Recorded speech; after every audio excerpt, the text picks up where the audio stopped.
God of War is a non-stop whirlwind of emotions and bloody action. This game is a masterful composition of exceptional interlocking parts. And over the course of 25 hours, its design pays off in unexpected ways in both the gameplay and the fish out of Greek water story. And it's all framed by one continuous camera shot that never cuts away or takes the focus off the heart of it all: the relationship between a thoughtfully reimagined Kratos and his young son. Wow. Never been this close to the mountain before. Looks so big.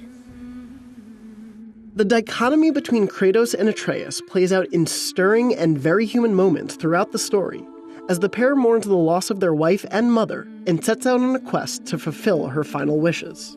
Oh boy. I was surprised by how often I saw myself in both of their well-worn shoes. I can't quite remember a father-son dynamic so successfully developed and used to ground a fantastical adventure. This depth and complexity transforms Kratos from the previous God of War games' flat embodiment of the bloodthirsty warrior cliché into an internally conflicted father who can stand shoulder to shoulder with my favorite protagonists in recent media. Christopher Judge turns in a fantastic performance as Kratos with his booming voice. Slow down. Your haste will cost us. And Sonny Sulich does just as well as Atreus. Can I have my bow back now? And they're bolstered even more by a wonderful ensemble cast, including one of my favorite supporting characters in a game in years. The main villain and many of the supporting characters are complex in their motivations too. While I would have liked to see a few more scenes featuring the main antagonist, the moments involving the entire ensemble are not only captivating, but often intriguingly mirror the story of Kratos and Atreus. The intimacy of the story is strengthened by God of War's single-shot camera style, which, unless you die, never cuts once, from title screen to ending credits. It enhances the sense of scale when fighting huge enemies, but more importantly, it made me feel closer to Kratos. At the most tense and heartbreaking points, the camera forces you to sit with him through every second of it. We're gonna fight that? We have no choice. The relationship between father and son is smartly woven into battle, in that Atreus doesn't require a babysitter.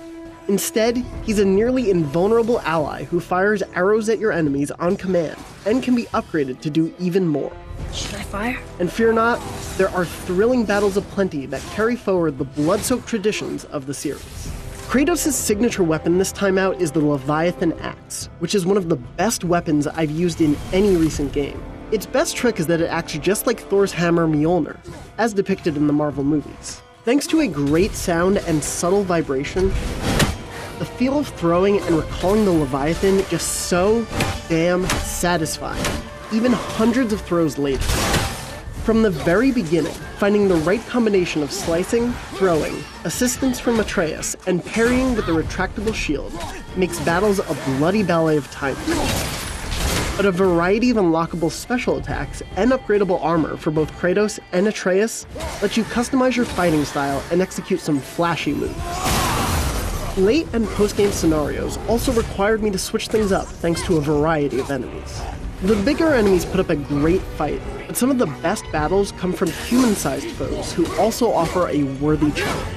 Most notably, there are a couple of stellar boss fights that do a fantastic job of showcasing Kratos' god-level strength.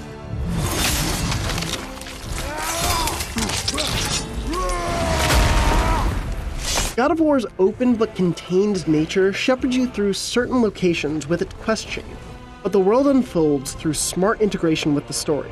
There are great optional areas you can entirely miss if you don't take Atreus' hints to explore, and both these and the locations that are key to the story make smart use of Norse figures and locations. Some areas are also reshaped throughout the story in ways that make repeat visits valuable and exciting, and eases the pain of some late-game backtracking. Knowledge of lore is its own reward in God of War. Look here. And I loved searching out every bit of mythology I could find. Even after the story ended, I've sunk at least another 10 to 15 hours into exploring the world. And by all indications, I still have a bit to find. That's in part because of how gorgeous everything looks, from the environments to small details on Kratos and Atreus. Even during the 10 or so hours I played on a launch PlayStation 4, I marveled at the scenery. Then I played God of War on a PS4 Pro, and was blown away by the true level of detail the world holds when bumped up to checkerboarded 4K. All of this beauty comes at a cost, however. And that means God of War runs at 30 frames per second or so, instead of the 60 frames that makes action games feel so much smoother. That said, the world largely ran well for me outside of the occasional frame rate dip. I expected great action from God of War, and it delivers that handily. But I didn't expect it to be a thrilling journey in which every aspect of it complements the others to form a masterpiece that is by far the most stirring and memorable game in the series. Its world is vibrant, thoughtfully constructed, and packed to the brim the secrets I'm still uncovering, centered around a tale that revolutionizes a one-note character into one of gaming's greats. That sense of discovery is rare, and one that should be experienced firsthand. For more, be sure to check out our graphics comparison of God of War running on PS4 and PS4 Pro, and listen to our Podcast Beyond spoiler-free discussion to find out more. And for all things God of War, stay tuned to IGN.